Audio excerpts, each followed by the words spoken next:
coming up in the next hour for a bit. MimiSteel is going to stop in and give us a heads up on the local property rights, as long as we're talking about property rights in the feds. And lest you think that what's going on in Nevada has nothing to do with you here in the Bay Area, think again. Think about what's happening in your own communities, where you're being forced to build housing and change roads and do all of these things, and the push towards green space and open space. And everybody cheers when land is put aside so it'll never be developed. And then the next time your tax bill goes up, call up and tell me why you're upset. Because, you know, when there is less of a product that's in demand, the price goes up. Real estate gets more expensive, land gets more expensive, taxes go up. And if you don't have land that is being used productively, i.e. for commerce, if land that is not developed, it's not a tax source. Your government only gets money from something they can tax. So if you take land off the tax rolls, guess what? You just cut off a source of income for your government. So they'll come back to you. Raise the sales tax, raise the property tax, raise the fees, raise the permits, raise everything, and price you right out, which is maybe what they have in mind. And now, live from San Francisco, it's Barbara Simpson on Hot Talk 560, KSFO.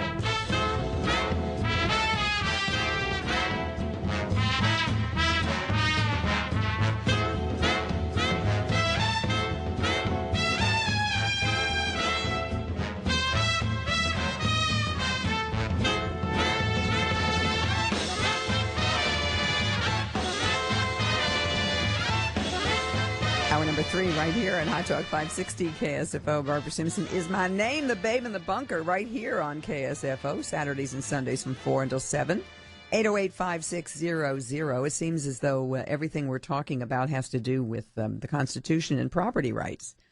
And a perfect person to check with, and we want to get an update from her on it, is MimiSteel, who's been with us before. She is the president of the Bay Area chapter of the Citizens Alliance for Property Rights. By the way, she's a veteran officer of the United States Air Force, so don't mess with Mimi. But she's going to give us an update on what's happening locally. Mimi, thanks for being with us on this Saturday afternoon. Barbara, thank you so much for keeping this issue in the limelight. It is really, really critical, and most people, unfortunately, just don't get it, or they're not that conversant with it. So this is a really important service that you're providing to all of us in the Bay Area. Thank you. I appreciate the time. So there are several things that I want to talk about. There's some things coming up on the June ballot that I want to mention, and there are a couple other. All right, tell us about them. Okay, so the first one is there's a discussion that the state wants to collect $360 million more over the next 3 years. The Department of Transportation wants to do this, and they're going to spend $120 million annually on bike trails and walking. That'll sure relieve the roads, won't it? Yeah, that's an interesting one to keep an eye on. Okay. The other now, wait, is this a measure on the ballot? Yeah. Okay. It's supposed to be a statewide measure. I don't have the information on the number that it is. I'll check it out. Thank you. It's coming up. Another thing is that out here in Alameda County, there's an area between Dublin and Livermore that's called Dolan Ranch, and there's a group, the Sierra Club, surprisingly enough, that's trying to get a petition on the ballot for June, asking that ranch be set aside in open space. Figures. Now, is it an operating ranch at this point, or is it just land that's there that is? I think it's a bunch of individual property owners, and there is a developer there, Southern Pacific, I think, that was going to use it for a retirement community. And, of course, if they put this in that kind of thing, it's going to end up being off limits. The other thing that really concerns me a lot is the Mid-Peninsula Regional Open Space District. They plan to put a $300 million measure on the ballot to grab more property. It's going to include 3 counties: San Mateo, Santa Clara, and it's all going to go down to Santa Cruz. Part of what they're talking about in that ballot measure is taking a certain percentage of the money that they raise and using it for trails for the coyotes, so they can. Oh, so they don't get hit by cars crossing the freeway? Yeah. Ah, okay. Yeah, just kind of like the tortoises, only exactly. And the thing about the Mid-Peninsula Open Space District, and I was here at the time that this happened, and I was not aware of what was going on, but back in the late 1990s, there were a group of Russian nuns who had bought some property up there from the Catholic Church. They had bought 284 acres, and they were going to put a small convent on it. And they were trying to work with the Mid-Peninsula open space area and they pretty much gave away the rights to all of the property except for like 6 acres that they were going to put their monastery on, and they were eminent domained. You know something? Now that you're mentioning that, I sort of remember that. There was a huge controversy over that. They really got aced out of their land. They did, and they said the property was not for sale. They kept saying the property's not for sale. We'll bend over backwards and do whatever you want, short of selling it to you. But we really want, and so the people in this district, they haven't been elected. They keep pushing for more and more property. As you said earlier in the second hour, once this stuff goes into open space, there's no tax revenue coming from it. That's right. And then they take the property out of production, so you wonder why your housing is unaffordable in the Bay Area. It's this reason.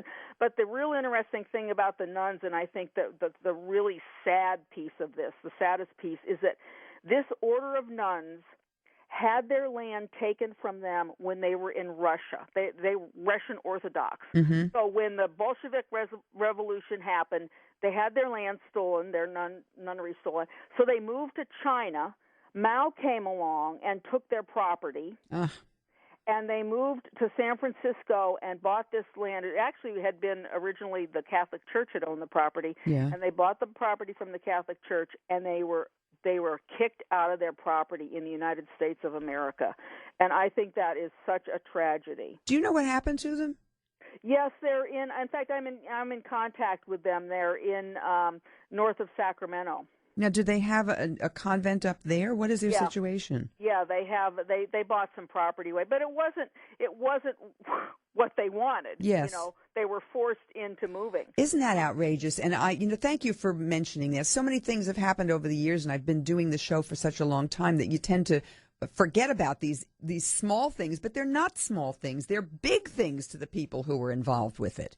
Yeah, what we're trying to do is reconstruct some of the information from that time frame, and we're going to see if we can put together a video for it. But if people live in that area, please do not support this open space initiative for another $300 million. These people are just they're thieves, just grabbing land. Yeah, that's right, and they have no compunction. All right, hold on. We got to take a quick break. We'll be right back and continue this. My guest is MimiSteel, not here for the hour, so hang on. We'll be right back on Barbara Simpson. Queen of Conservative Talk Radio, Barbara Simpson on Hot Talk 560 KSFO. That's me, Barbara Simpson, right here on KSFO, Saturdays and Sundays from 4 to 7, 808-5600. We're talking to MimiSteel, giving us a heads up on what's happening with property rights in the area. Mimi, you mentioned the couple of issues on the ballot. What else should we be aware of right now? So there's 2 more things that I think are really critical. One, again, on the Peninsula, and we've talked in the past about the Grand Boulevard Initiative, and that has a 2-pronged approach. One is that it's going to go all the way up El Camino from Daly City down to San Jose, and the concept behind it is that they're going to take out a lane of traffic in each direction, put in rapid bus transit, and then a quarter mile deep on each side, they're going to turn that into high-density housing. in order to support this mass transit. And what's happened, what they tell you is that individual cities have to approve this in order to have it happen. And of course, you'd have to have a lot of cities do this because it touches all up and down the peninsula. Oh, sure.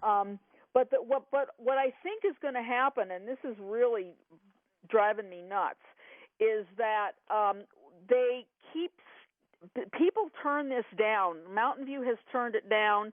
A couple other towns along the route have turned it down. And now I find that Menlo Park is having a visioning session on April 30th, right? Yep. From 6:30 to 9, and it's Welcome to Menlo Park's El Camino Real Corridor Study. So they're calling it something different, but it's the same thing. And if people want to get information, you can sign up on it. You can go to the meeting. You can take their survey. They can go to www.menlopark-elcamino.com. And what I think is going to happen is I think they'll get one or two or maybe three cities along the route to cave. Mm-hmm. And then they're going to say, well, it's not going to be effective unless we do it the whole route. So, it's the... How are they going to pay for all this? Oh, well, hey, Barbara, don't ask that question. Oh, I'm sorry. Forgive me. Yeah.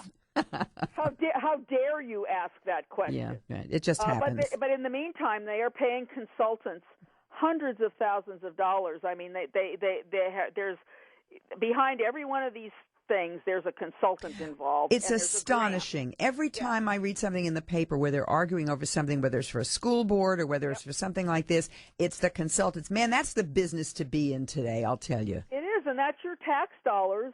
And all of those grants come with strings attached, and you're really selling yourself and your community down the river if you take this stuff. And I know people say, well, the cities need the money. Well, I'm sorry, you're building yourself a gilded cage, and you're just nothing but a slave ultimately. Yeah, well, I just saw in the paper, I think it was today's paper, I was looking at the Contra Costa Times, and they had an article about the city of Lafayette. Is just having terrible problems. They have to ask the people of where they're going to get the money to meet their shortfall. And this is a city that bought into the narrowing of the roads and the infill housing and all that stuff, and all of a sudden now they're going broke.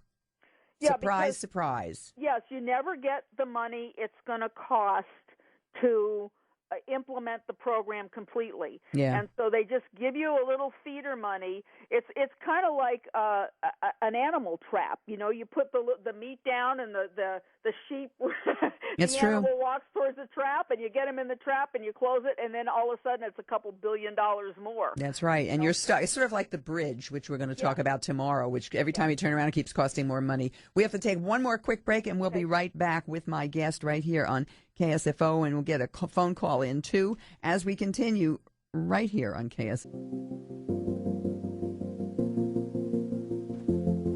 Barbara Simpson here on Hot Talk 560 KSFO. We are talking with our guest, MimiSteel. And, Mimi, we have a caller who has a question for you, so let me quick squeeze that in. Rena in South San Francisco, what is your question for my guest? I would like Ms. Steele to address SB 968, introduced by Jerry Hill. I think it's in conjunction with the California Coastal Commission, and they want to make a multi-billionaire a willing seller of private property on the coast, or they will take it. Who are they trying to get to sell it? Who's the so-called willing seller? He's one of the creators of Sun Microsystem. Okay. His first name is Vinod, Vinod. I cannot tell you his last name because I cannot pronounce it.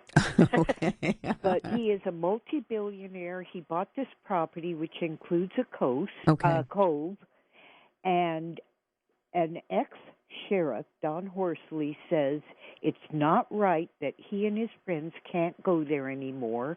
Dog walkers can't go there anymore, and surfers can't go there it's one of those coastal commission things. I'll tell you what, thank you for bringing that up. Thank you. You're welcome. Let me ask you, Mimi, are you aware of that? I'm not familiar with the details of it. I am not aware of that, Barbara, and I will look it up, and I'm not surprised. I guess that would be the thing I would say. Yeah.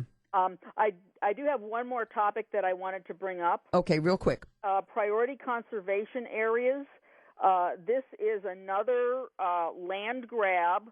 The ABAG has $10 million that they're giving out to grant writers to write grants about property in the Bay Area to convert it into priority conservation areas. There's 101 of these areas.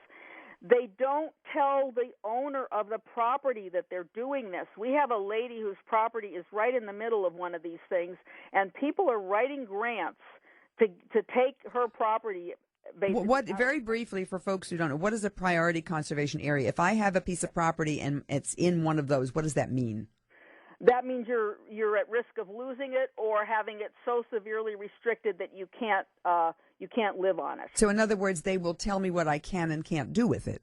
Absolutely, absolutely. And when you look at the map, when they put these out, they show little dots on the map. Yeah. There is actually an ABAG website that has a drill down, and pretty much all of the area of the Bay Area that's not already in production is in these priority conservation areas. This is a giant land grab. So if anybody's interested in more information, have them sign up for my free emails, and I'll send some information out on it. So there's a meeting on June 4th at the ABAG headquarters from 12:30 to 3 to talk about these priority conservation areas. And the headquarters are in where?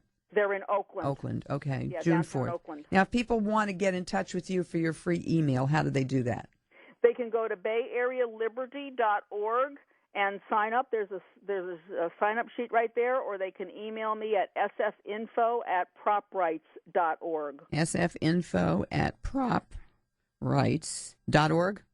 Correct. Okay. And even if you're not in a rural area, please support these people. What's happening is just plain wrong. Well, my understanding is if you find out that your property is in one of these POD areas or priority conservation areas, PCA, that they don't have to. You might buy a property that's in one of those, but you buy it, but you don't know that it's in it, and then once you buy it, you find out you have all these restrictions. That's altogether possible, isn't it? Absolutely. And if you look at their documentation, they say the PCAs were nominated by local jurisdictions, parks, and open space districts. Nowhere in there is the property owner. Yeah. Well, you don't count. That's exactly right. I mean, we are getting to the point in this country where there is no respect for private property, and it's getting really scary out there. It is. Why don't we squeeze Richard in? Richard, do you have a quick question for my guest on KSFO?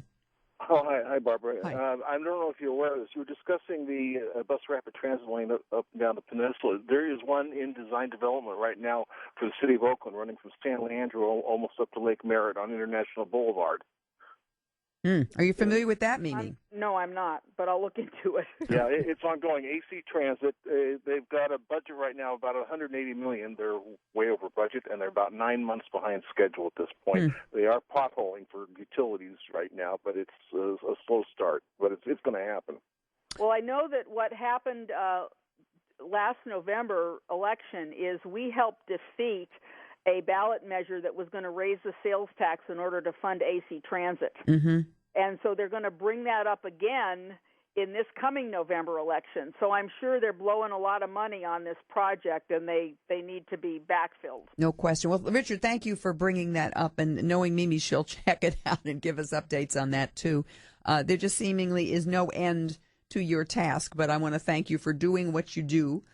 Go to bayarealiberty.org. Her name is MimiSteel, Steel.